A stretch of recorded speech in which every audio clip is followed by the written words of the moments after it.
When you play the Game of Thrones, you Subscribe and like. or you die. There is no middle ground. All right, hello YouTube. Welcome back to the Grease Goblins YouTube channel. Today's video, we're going to be doing Tyrion for A Clash of Kings. And once again, we're back with Tyrion. We basically had one chapter of him in Tyrion 3 like 2 weeks ago, and we're already back. It reminds me a lot of Ned from book 1. But let's not waste any time. Let's get into Tyrion 4, as it's all about the 3 meetings he's going to have with Pycelle, Varys, and also Littlefinger. Getting into page 197, Grand Maester Pycelle apologizes for the early dawn meeting, citing his difficulty sleeping in his old age. He claimed he preferred to rise early rather than lie awake, worrying about unfinished tasks through his sleepy demeanor, which suggested otherwise. I think Pycelle is very obviously playing kind of 2 different people. The old person that nobody is going to really take seriously, kind of let the show really expanded on. But then also, using something that Barristan's going to kind of talk about. Like, Barristan's somebody that didn't like to sleep a lot because it may be the last time that he goes to sleep, right? That he's actually alive. So many people, die in their sleep. And when you get to an older age, that might start being more of a worry. But yeah, either way, in the chambers beneath the rookery, Pycelle's serving girl brought breakfast: boiled eggs, stewed plums, and porridge. Pycelle kind of talks about how he kept his table simple out of respect for the many who go hungry in difficult times. I highly doubt Pycelle actually does that. That's what he's at least showing to Tyrion anyway. He wants to be viewed as somebody that is not a threat to Tyrion. That's, again, you can look over him. You don't need to send him to the wall, for instance, like he did with Janis Slynt. That's something that a lot of these people are going to be thinking about, right? Is how much power Tyrion truly has right now. Tyrion kind of disagrees with this. Where he does praise Pycelle, he counters with more of a pragmatic approach. He eats the food that's available because who knows when that food might be gone. Now, I will say, I don't know where I would fit into the rest of this rationale, because I think saving food would help prolong you having the ability to have food. If you go like Tyrion and you eat a lot and eat whatever is given to you, then you're going to run through that food much quicker. So I don't know. I don't think I'm on Pycelle's side of things, but I also don't think I'm on Tyrion's side of things in terms of food. With a smile, though, he shifts the conversation to the ravens, subtly preparing for the matter at hand. Pycelle, stroking his long white beard, offered to fetch quill and ink, but Tyrion declined, as Tyrion declines already preparing with 2 sealed letters. Tyrion instructed Pycelle to dismiss the serving girl for privacy. Once alone, Tyrion revealed the letters were meant for Doran Martell, Prince of Dorne, as he calmly continued eating, noting the egg lacked salt. Now, what this is going to do right away is, okay, Tyrion is bringing this letter directly to Pycelle, and Pycelle is going to be sitting here thinking, what is so important that he's sending a letter to Dorne, and also that he doesn't want me to really see it? He wants it to just kind of be sent away. All of that's really interesting, and it's good. It's good the way Tyrion sets it up, because Tyrion's going to know later on that, okay, if this gets out, he knows it's straight from Pycelle's lips, right? The letters were sealed. He's told them to send them directly to Dorne, so he's going to know. As we get into page 198, Tyrion instructed Pycelle to send the letters immediately, emphasizing against the urgency of it, right? You have Lord Renly, who's marching north to come to King's Landing. You have Stannis, who could attack at any time. They're not sure on his strength or ability to actually assault the castle at this moment. Now, we know that Stannis does not have the power to take King's Landing at this moment. Even if he did, Renly would probably take it from him anyway. But Tyrion doesn't necessarily know that. Pycelle hesitates, but obeys when Tyrion insists. The old maester slowly rose, his elaborate chain clinking, and left to dispatch the letters. His chain of office, adorned with precious metals and gemstones, seemed more decorative than functional, a detail Tyrion noted with disdain. Again, Tyrion is thinking about everything Pycelle is saying, how Pycelle is, trying to save food for the poor and all this other stuff. And you think about his, his chain and all this other stuff, kind of shows you the opposite. It's a really good parallel where it's like Pycelle is saying he wants one thing, but he obviously wants the other, something Tyrion will pick up on. But while waiting, Tyrion observes the Maester's medicine shelves, meticulously organized with a vast array of potions and poisons. It really shows that Pycelle is kind of a calculated person. He's very orderly. And so when you see this idea that, oh, Pycelle is very frail and all this other stuff, it doesn't really seem to add up with what's going on here. But at this, Tyrion also gets the idea for something else, something that will creep up on him, especially during his trial in A Storm of Swords. Because he marvels at this orderliness and identified several dangerous substances such as sweet sleep, nightshade, basilisk venom, tears of Lys as well. And there's also a nice little nod to that possibly being used. Standing on his toes, Tyrion discreetly took a small, dusty bottle from a high shelf, read its label, and smuggled it into his sleeve with a smile. Now, we know what Tyrion is going to actually use this for. He's going to use it to basically make Cersei sick, more or less, so she's not able to act, more or less. But Pycelle is going to kind of have a very different interpretation of this later on.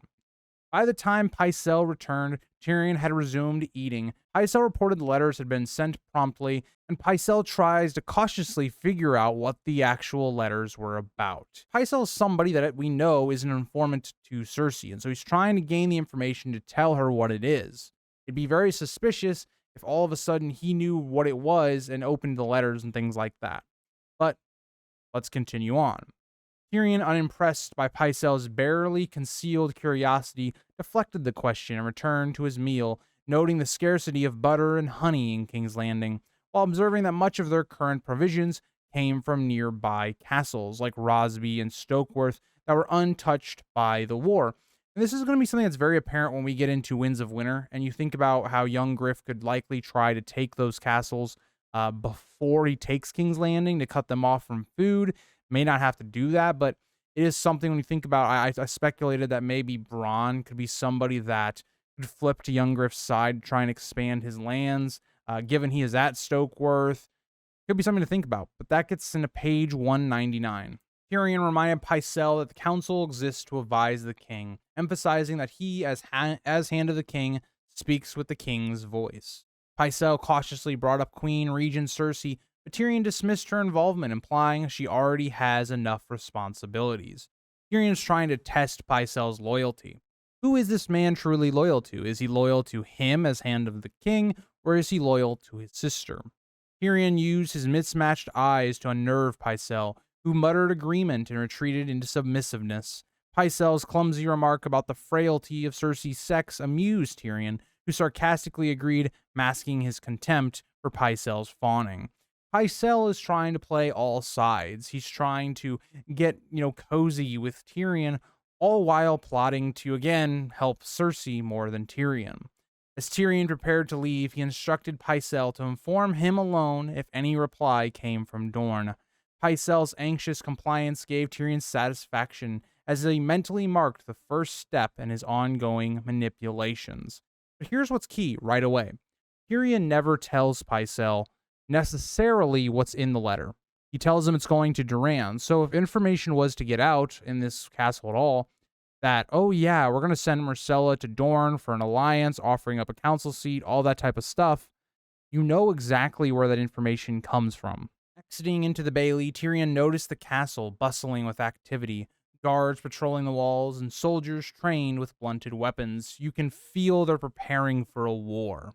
Or, I should say, a battle. Spotting Bronn by a well, Tyrion teased him for ignoring a pair of attractive serving girls. Bronn, ever practical, replied that his focus remained on the soldiers, noting that vigilance could one day save his life. Bronn is somebody that's a survivalist, right? He wants to see what his competition is going to be like. It's something that, for instance, Dunk is going to do in the first novella before the tourney of Ashford. He does the exact same thing, trying to survey the competition.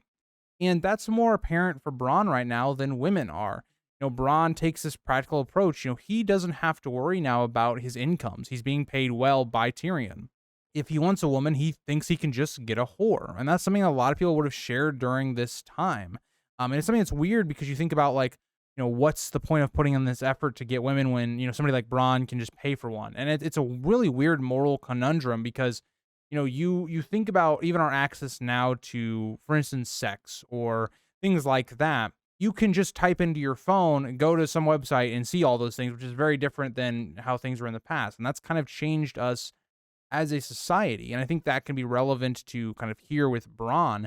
I just find that to be very interesting, right? It's kind of this idea that Tyrion is wanting, for instance, true love. Like, he wants what he thought he had with Tysha when he really did have that, but that's what he wants, even though he does pay for things like Shay. Whereas Bronn seems to be on the opposite fence. He doesn't seem to really care all that much about love, and he just really cares about lust, for instance, or what he can get from a relationship like we'll see later on. Bronn inquired about a hedge knight, Talad, identified by his checkered blue surcoat and three-eyed shield. Tyrion, intrigued, asked why Bronn was interested. And getting into page 200, Bronn is going to basically point out that he sees weaknesses on the hedge knight, noting his predictable fighting style, which would eventually lead to his downfall against a more skilled opponent like Bronn. These things are very important because who knows when you may ever have to fight one of these men. What if one of these men, switches to Stannis or Renly's side and you have to fight them in combat, or something else arises? Bronn is always calculating what his chances for survival are. It's the reason he doesn't fight for Tyrion against the Mountain. Tyrion dismissed the likelihood of Bronn ever facing Talad as the night was pledged to Joffrey. The two walked across the Bailey with Bronn now looking polished and respectable, wearing a black breastplate and a Lannister crimson cloak gifted by Tyrion when he was named captain of the Hand's personal guard. Something else you want to think about how Bronn would have been at the Vale. Bronn would have been doing the exact same things. He would have been observing these men, figuring out, if he could beat them. That's one of the reasons that I think he takes that calculated risk at the Vale and fights in Tyrion's trial by combat. Bronn informed Tyrion of the day's 30-odd supplicants, most bearing complaints or seeking favors. Among them was Lady Tanda's page delivering yet another invitation to supper with a feast of venison, geese, and inevitably her daughter, Lollys. Lady Tanda very much trying to get Lollys married off. It seems very apparent, especially as ironic that Bronn is the one he's talking to, this about, when Bronn will be the one that eventually is going to get Stokeworth. But Tyrion groans, aware of Lady Tanda's persistent matchmaking efforts for her dim-witted 33-year-old daughter. He instructed Bronn to send his regrets, jokingly suggesting Bronn or even Shagga could take his place. Bronn quipped that Shagga might eat Lollys instead of marrying her. Again, interesting, we get more foreshadowing into what Bronn eventually will do, right? He will actually go with Lollys. It's very interesting given the fact that this is the thing that basically pulls him away from Tyrion, in A Storm of Swords. I think that's really interesting.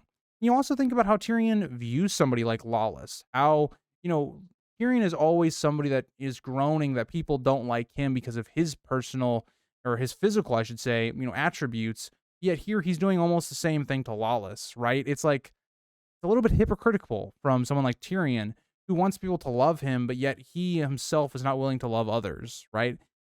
Interesting little thing there. And it's one of those reasons why, Alt-Shift-X's video on Tyrion is so interesting, is because Tyrion is a much, I would say, morally gray character in the book, especially at this point of the series, than he ever was in the show. And it's just things like this that really are missing from the character in the show.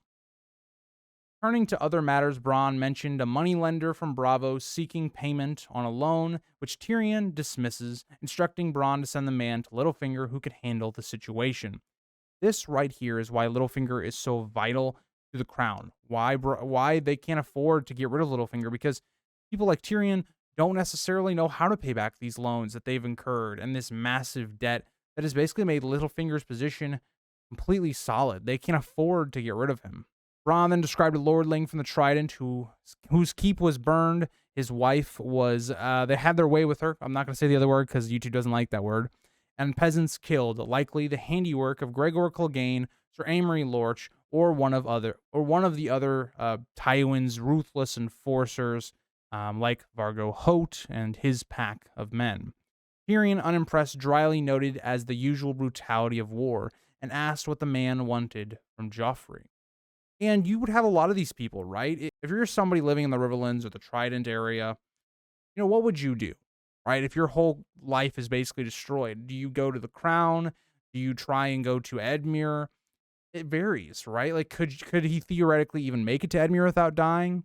Is it better for him to flip and go to the Crown? Where are this man's loyalties? Are they to the alleged king and Joffrey, or are they to his liege lord? Something that, for instance, Stannis goes through. Bronn then reports that the lordling from the Trident sought new peasants in compensation for his losses, claiming loyalty to the crown. Tyrion decided to see him the next day, recognizing the potential value of an obedient ally, and instructed Bronn to provide the man with hospitality, a hot meal, and new boots as a gesture of royal generosity. And this serves a number of functions. One, it's at least you showing some sort of goodwill to this man that you can turn to your side. But it also can just be a stalling tactic, keep him out of the war until Tywin deals with Robb. Bronn then mentioned a crowd of bakers, butchers, and greengrocers demanding an audience. Tyrion lamented the city's dire food shortages and grimly noted the rising violence, including the mob roasting a baker alive for overcharging for bread. And the thing with this is only going to get worse. As food becomes harder to get, the prices go up, people become desperate. Think about Arya in book 1. That's even before the food shortages started. People were already suffering in Flea Bottom and places like that. Now take it to where even the middle class, right? Your working class, but not doing too badly in King's Landing, is not able to feed themselves, or they're barely able to.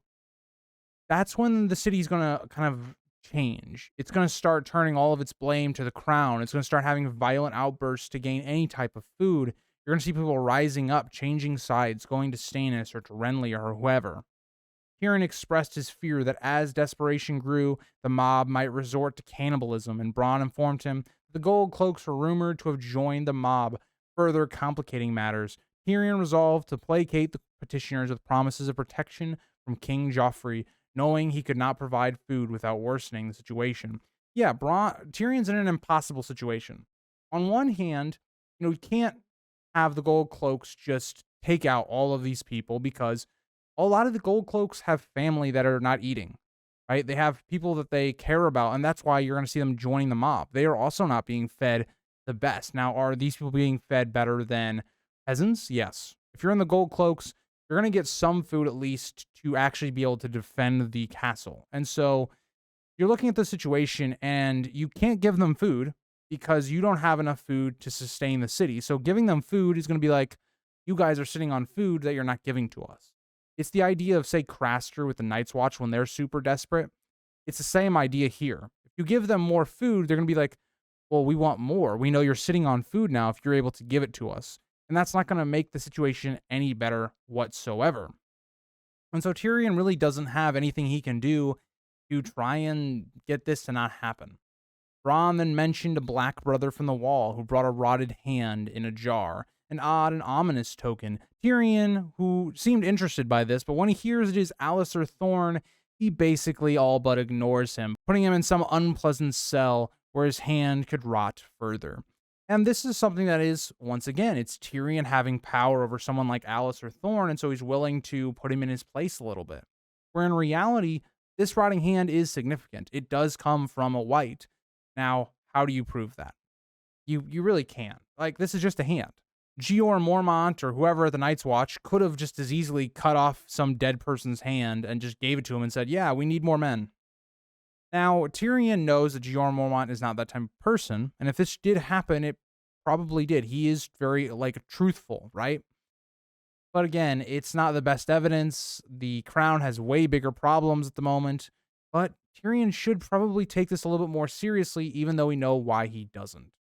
Tyrion crosses the yard, encountering his sister Cersei at the main gate, accompanied by an entourage including Sir Boris Blunt, Sir Balon Swan, Lord Giles Rosby, Hallan the Pyromancer, and their cousin, Lancel Lannister, who has become quite a favorite of Cersei's. What should become quite apparent right away here, though, is why is there a Pyromancer with Cersei? And that's something that Tyrion's going to look into in the future. It's something that Tyrion doesn't pick up on right here. Why is there a Pyromancer with his sister? Mounted on her white palfrey, Cersei announced her intention to inspect the city's defenses, emphasizing her commitment compared to Tyrion's perceived indifference. Cersei views Tyrion as doing nothing. He's doing this weird thing with the chain. He's, dismissing Jaina Slynt. What is Tyrion really doing from the outside point of view help the situation? And that's what Tyrion, is kind of keeping from Cersei a bit because she doesn't want it to kind of blow up in their face.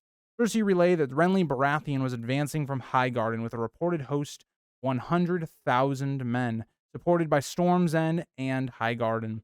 Credited herself for keeping the Red Wine fleet neutral, by holding Lord Paxter's twins as hostages, which she did do a good job of. But Tyrion is also going to think about, like, yeah, but you also let Loras Tyrell slip through your fingers as well. You let Arya Stark slip from your fingers. Ned Stark was killed. Cersei, should you really be gloating all that much? And all the same, sure, the Red Wines, they're not with, Renly at the time. Their fleet's not at least. But does it matter? Renly has way more men than they do. Tyrion noted Renly's slow progress, attributing it to nightly feasts and court sessions. He speculated that Renly's other concerns, including Tywin at Harrenhal and Robb Stark at Riverrun, would prevent immediate action against Landing. And I think, as we get into page 203, the main thing Tyrion is kind of reflecting on is why the patience of Renly is quite smart. Renly lets all of his rivals weaken themselves, and then he sweeps in and takes the victory.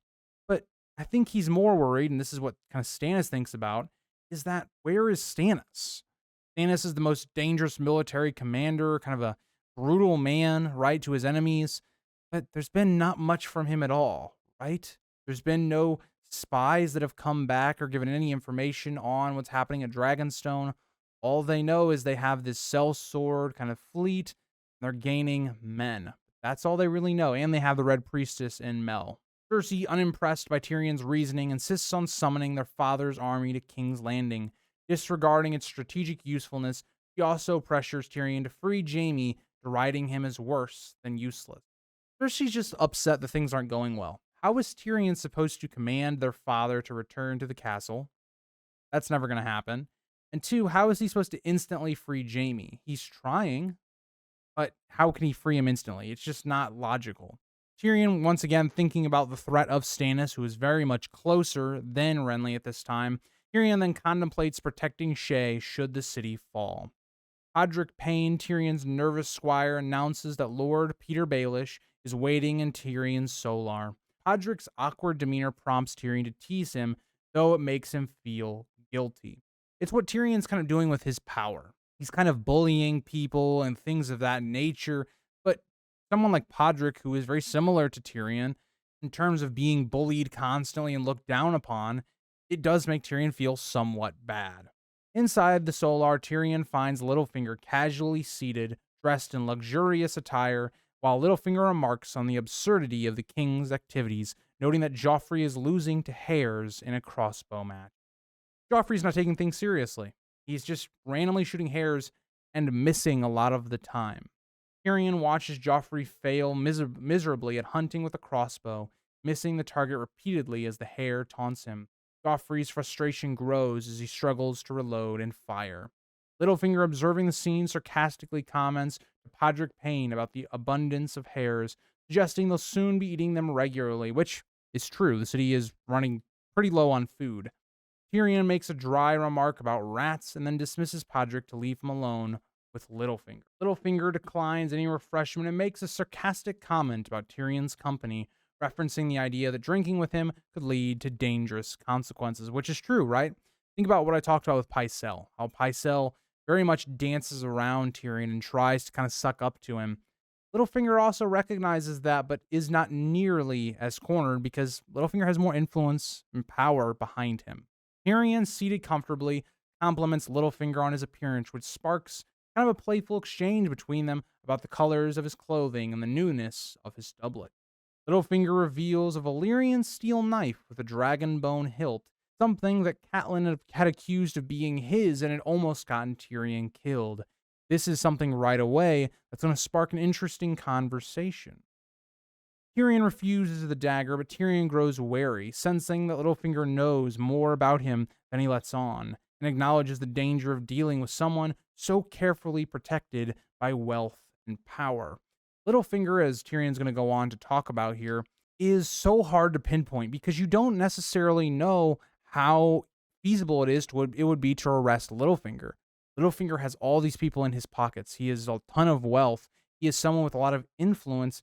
Could Tyrion even arrest, Littlefinger? What would happen if he tried to execute?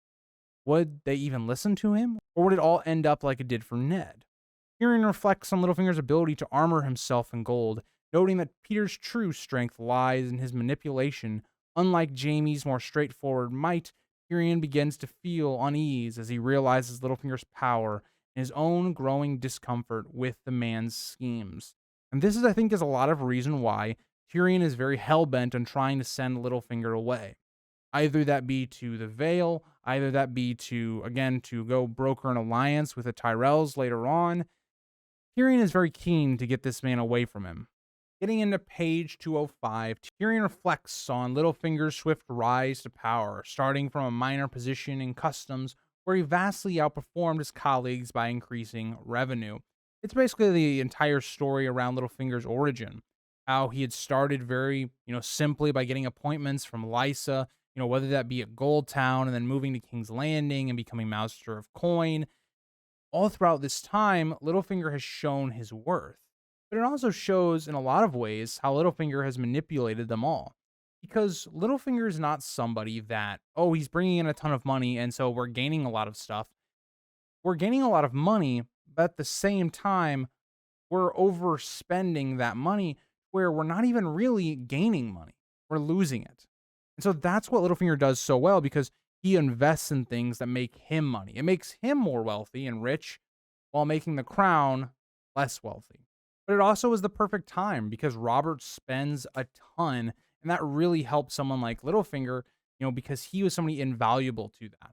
Baelish's approach goes beyond simple collection of wealth. He invests it strategically, buying goods, manipulating markets, and ensuring a constant flow of gold, while positioning his own loyalists in key roles. He controls nearly every financial position in the kingdom, from custom officers to mints and tax collectors. And this is where you see the issue, right? Because if at any point of these levels there is, again, manipulation going on by Littlefinger where he's taking a cut or he's paying these men off to do certain things, it's him gaining the wealth, not the crown. But despite his vast influence, Littlefinger remains underestimated due to his humble origins. With no army or noble title to make him appear threatening, his genial nature and ability to secure gold for the crown makes him everyone's ally, leaving him free from suspicion. Think about how people view Littlefinger, especially when he goes to the Vale. People don't view him as a threat. It seems like Tyrion is the only person that views Littlefinger as a true, huge threat, someone similar to, like, say, Varys. Like, Varys also thinks Littlefinger is a big threat. And so that is why Tyrion has to figure out what game Littlefinger is playing. Tyrion, though suspicious of Littlefinger, hesitates to take any action against him, especially amidst the ongoing war. They need the money. They need the gold. He considers replacing Baelish's allies over time, but knows very delicate matter. To undo all this stuff that Littlefinger's been doing, weaving, his own men into the system, it's going to take years probably to get rid of that. A shout from the yard signals that Joffrey has finally killed a hare, and Littlefinger casually comments on it, and Tyrion quips about the hare's likely slow pace. The conversation shifts to Peter's past at River Run, where he acknowledges his close relationship with the Tully daughters, hinting at a deeper personal connection. And we're really going to get deeper into that here in a second as we get into page 206. But it also shows, why is Littlefinger helping the Lannisters when he's so connected to the Vale with Lysa, or even the North and the Riverlands with Catelyn? Going to play on to those old loyalties that Tyrion is going to try and manipulate. Littlefinger claims to have taken both of their maidenheads, which raises Tyrion's suspicion. He is not sure whether that is the truth or not, given that Catelyn Stark seems to say that that is completely false. And if you really think about the two characters here, Catelyn or Littlefinger, who are you trusting to tell you the truth? That's what would be going through my head if I was Tyrion. Now, a bit more to it than that, because Catelyn almost got Tyrion killed, so who knows? Tyrion confesses that the Tully sisters do not care for him and would not listen to any proposal he made, which is completely true, especially Lysa. But he suggests that Peter might have better luck with them, especially in matters of diplomacy. I will say, though, I think he underestimates his relationship with Catelyn, especially because we'll see Catelyn do a deal based on Tyrion, not on Jaime's honor and all that stuff. So I think Tyrion and Catelyn in another world could have been friends, but maybe not so much in this world. Littlefinger quickly dismisses Tyrion's suggestion of trading Sansa for Jaime, saying that Joffrey would never give her up, and also Catelyn is too clever to barter with such an unequal exchange. Now, this is the point of this, right? is that that's not really the truth. Catelyn is already kind of leaning towards the idea of trading Sansa and Arya for Jaime if that is available to her. The problem that she's facing right now is that A, it's not a viable option just based upon the fact that she has no way of freeing Jaime and that actually sticking because Rob's around, all the Northern Lords are around. Like, she doesn't have that option, and also she's being sent to basically get an alliance with Renly. So at this time, yes, it's not very feasible. But when events start to shift, right? Rob's in the west. Bran and Rickon are alleged dead, and also Winterfell has been burned. The circumstances will shift on that a little bit. And it kind of shows you the journey that Catelyn goes on from the very beginning of the book to the very end of the book. Tyrion then proposes a different deal involving Arya Stark, but Littlefinger points out that searching for Arya will not be enough to find her. Agreed. Tyrion, in all likelihood, wants to trade Arya and Sansa, but Arya has not been seen or found yet. Tyrion shifts focus to Lysa, though, hoping that Petyr can sway her. He suggests offering her the truth about Jon Arryn's death as a way to win her favor. Littlefinger has been intrigued by this idea, and very interesting that Littlefinger would be the one, because Littlefinger knows that it was Lysa that killed Jon Arryn, so giving any alleged killer or whatever is just not going to make any sense, especially from Littlefinger, which is hilarious. Something that Tyrion doesn't really pick up on too much. Tyrion offers no specifics, but hints that truth would be a valuable gift for their mutual advantage. Petyr asks whether Tyrion wants Lysa's friendship or her swords, and Tyrion indicates he needs both. Littlefinger kind of questions this. Lysa would never really trouble her men and going against the Starks or her sister and the Tullys and all that, but that's not exactly what Tyrion's offering. But Littlefinger does mention Lysa's having current troubles, the raiders from the Mountains of the Moon, something that Tyrion basically put them up to. And Tyrion says, a word from him could really help alleviate her problems. When asked what this help would cost, Tyrion reveals his true goal. He wants Lysa and her son to pledge allegiance to Joffrey, swear fealty, and wage war. But he doesn't actually mean to say that Lysa is going to attack Riverrun. He means that they're going to be used to oppose either Renly or Stannis should they become threats. In return, he offers for justice for Jon Arryn's death and peace in the Vale. He also proposes making her son Warden of the East, as his father once was, and offers his niece Myrcella as a ward to Lysa. This is quite a handsome offer. You're going to have, a Lannister from the royal line being married into the East, reforming up their alliance. You're going to give them back being wardens of the East. It's actually quite a good deal when you really think about it. Now, unfortunately, the Lannisters are in the losing position right now. So I don't know how valuable an offer this would truly be, and especially because Lysa is just going to listen to whatever Littlefinger says. This gets us into page 207. Littlefinger is genuinely surprised by Tyrion's proposal, especially the idea of Myrcella marrying Lord Robert when she comes of age. Tyrion hints at the Queen's likely disapproval, but doesn't seem concerned. Littlefinger acknowledges Tyrion's dangerous nature, but expresses interest in the idea, even offering to present it to Lysa if he chooses to. Now, there's a couple things right away, right? If you're Littlefinger, you're thinking, how is Tyrion going to execute this plan? This is the Queen's daughter we're talking about. How much power and influence does Tyrion really have, right? But you also don't want to upfront refuse him, because if you do that, right, you're going to show that you're not loyal to Tyrion whatsoever, and you could easily be sent to the wall. So there's a lot of things here that are quite interesting that are working at play if you're someone like Littlefinger. But Littlefinger also wants something for himself. He's not going to do it out of the kindness of his heart. Tyrion, knowing that Littlefinger dislikes long silences, patiently waits for him to respond. And after a brief pause, Littlefinger asks what Tyrion is offering him in return for his help. And Tyrion, right off the bat, goes for the opening that he has just created. Janos Slynt was supposed to be the Lord of Harrenhal, but now it goes to Littlefinger.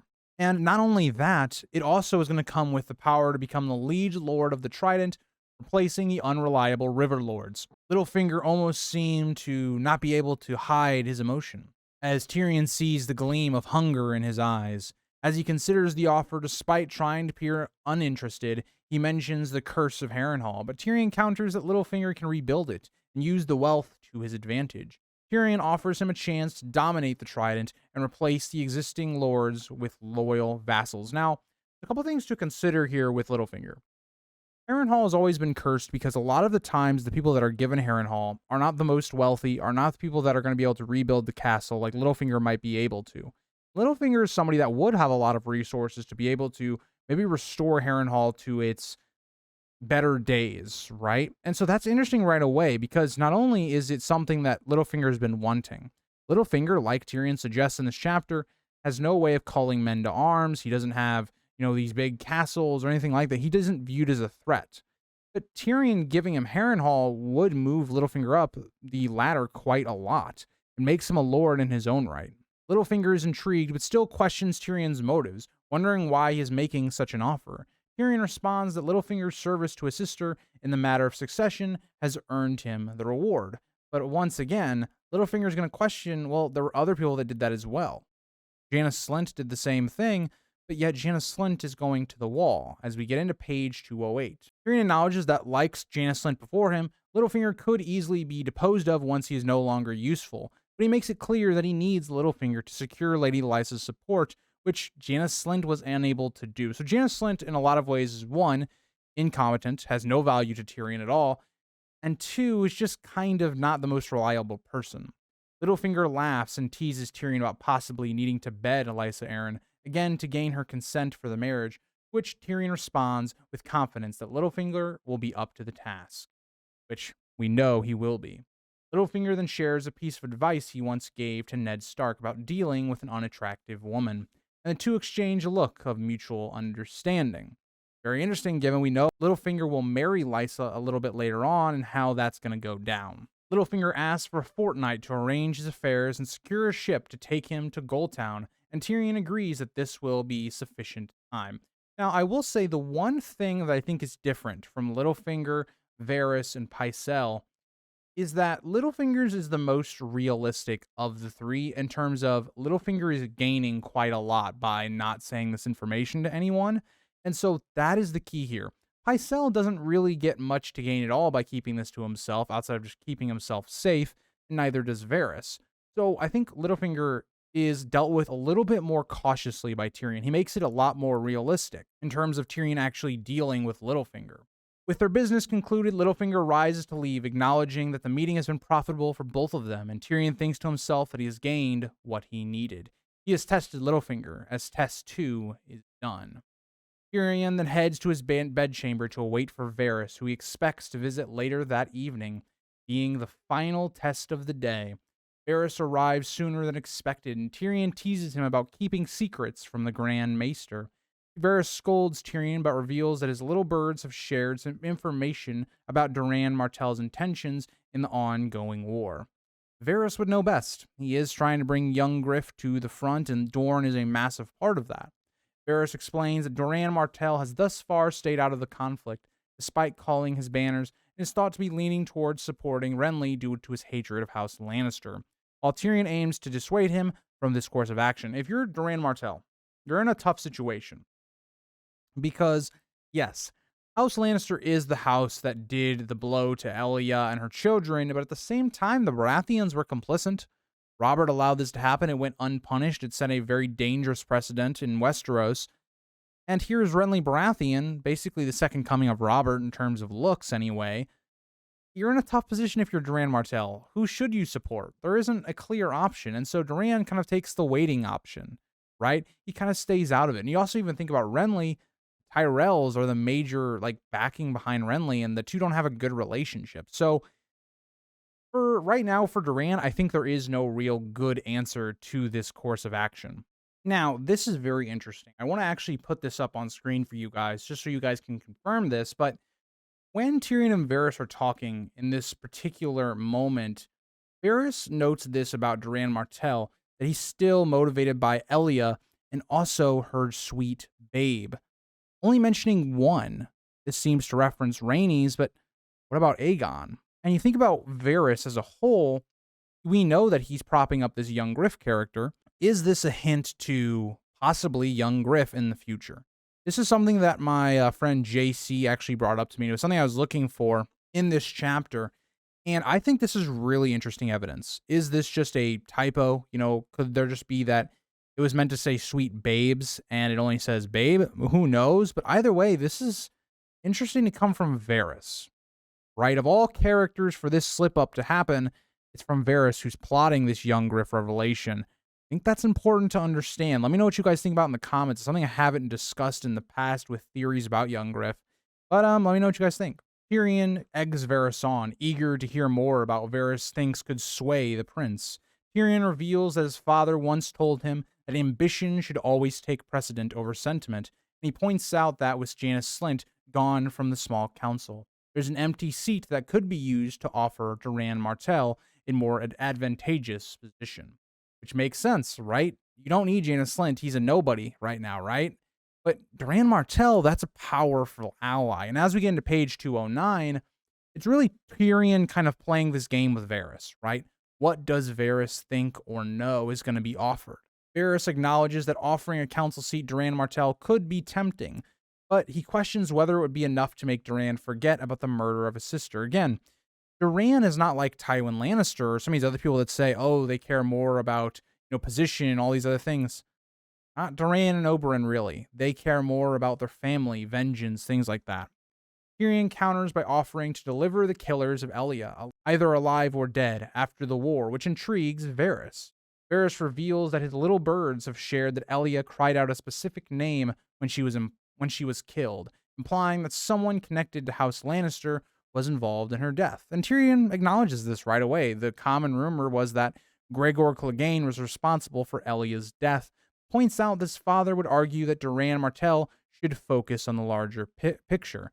50,000 Dornish being worth one rabid dog like Gregor. Now, unclear if there's actually 50,000 Dornishmen, but that's what Tyrion thinks at this point anyway. And I don't think it's that large. I think it's a bit smaller than that to begin with. Varys suggests that Doran might want more than just the killers' lives. He could demand the blood of both the man who gave the command and the knight who carried it out. Tyrion cleverly notes that Robert was the king. If there's anyone to blame, it's him. Robert led the rebellion. Robert saw that these children were killed and pardoned anyone involved. So if you want to blame anyone, blame Robert, who is conveniently dead. Varys raises the possibility that Doran might demand more than just justice for his sister's murder. He might want a guarantee of loyalty, safeguard against betrayal. And this is where we get to the point of it, right? Varys trying to speculate, who is this person going to Dorne? What is going to be this captive, or I guess guest, to the Dornish? Tyrion is reluctant to offer Varys any more details, but Varys teases him, revealing that he knows Tyrion might offer Prince Tommen to Doran Martell as a further token of good faith. Now, this is interesting. So we now have 3 different offers. The first offer, being the one that is going to actually happen, is that Myrcella was actually going to go to Dorne. That was going to be the first one that he tells with Pycelle. That was in the letter. He didn't actually tell him, though, right? So to figure out that information, you would have had to open the letter, figure out what that information is. The second one, which is going to be Myrcella then going to the Vale to marry Robb and Arryn. So the first 2 are about Myrcella. The last one being Tommen going to Doran and going to Dorne. Tyrion is surprised and complains about Varys cheating in their guessing game. Varys points out that Tommen is heir to the throne, and unlike Joffrey, he is sweet-natured and tractable, suggesting that Tommen could be shaped into a better king if given the right guidance. And things like this is what's going to lead to so much speculation about the Purple Wedding. There would be so many people motivated to want a different king on the throne because exactly of what, Varys just said. And so what's even more interesting is if you ship off Tommen to Dorne and say the castle is taken, within the rest of this book, like it almost was, Doran Martell would have the secret to the Iron Throne. And you would have, for all of Westeros, a legitimate, line from the Lannisters and Tommen in Dorne. And so this is a very valuable piece. If this was the case, Dorne would really get a lot of trust from this, I think, and also they would have a very heightened position. So Varys is, I think, quite smart to think this could be the possible deal because I think of the 3, it's the most realistic to trying to get an ally. Tyrion dismisses Varys' suspicions about Tommen's potential and perhaps his own plans, but Varys remains skeptical. It's right, Tyrion could very easily, instead of giving Doran, Tommen, he could try and keep Tommen out of the way and hope Joffrey dies because either of his own ignorance or the war that is to come, Tommen will be much easier to mold. Varys compliments Tyrion's maneuvering, but warns that there is one small flaw in the plan, leaving Tyrion curious about the catch. And this is what every single person has hinted to Tyrion. Flaw in the plan is Cersei would never part with either Tommen or Myrcella. And so that's where Tyrion has to work. How does he get this to happen? Varys points out that the state cannot overcome a mother's love for her children, implying that Cersei's devotion to her children might foil Tyrion's plans, which does seem to be the major thing that is holding Tyrion back. Tyrion responds confidently, stating that Cersei won't know what he's planning, implying that he can keep his intentions secret. Varys asks what would happen if Cersei were to discover Tyrion's intentions. What if Varys was to whisper in her ear before his plans are fully realized? To which Tyrion answers that he would know who betrayed him, making it clear that the person who reveals his plans would become his enemy. And Varys giggles, and Tyrion realizes that Varys has figured out the potential complication, making it a third potential flaw in his scheme. Now, the issue that Tyrion runs into, and the reason that I think this scheme doesn't necessarily work to its fullest, the issue with this plan that I think on a reread I realize is, one, Littlefinger gains so much from this that there isn't really a reason for him to betray you, even though he's untrustworthy. Varys, who's someone's also untrustworthy, has figured out your entire game in one conversation, right? He might not have the full idea of it, right? He doesn't know, for instance, right now what others have been offered. But at the same time, Varys realizes, okay, if I tell Cersei, he's going to know that that's how she got the information, and then I might be on the chopping block. So it does feel like Pycelle is kind of just set up. Like, of the three, Pycelle is the one that is given the least amount of like motivation to not tell on him, and also like isn't the smartest. So unfortunate for Pycelle, as he will get the repercussions for this. I'm not gonna basically say that too unfortunate, because Pycelle, not the best dude in the world. But yeah, thank you guys all for watching. I hope you guys enjoyed Tyrion 4. We're gonna be right back with Tyrion's storyline pretty shortly after this, especially around this part of the book. You know, you hit a lot of Tyrion chapters in a row. We basically get 3 Tyrion chapters within the span of about 8 chapters, which is kind of insane. Really reminds me of Ned and the early parts of A Game of Thrones. But I hope you guys all enjoyed. This is one of my, again, favorite plot lines of the entire series, and Tyrion just continues to be a standout of the book. But I'll see you guys all in the next one. Bye, guys.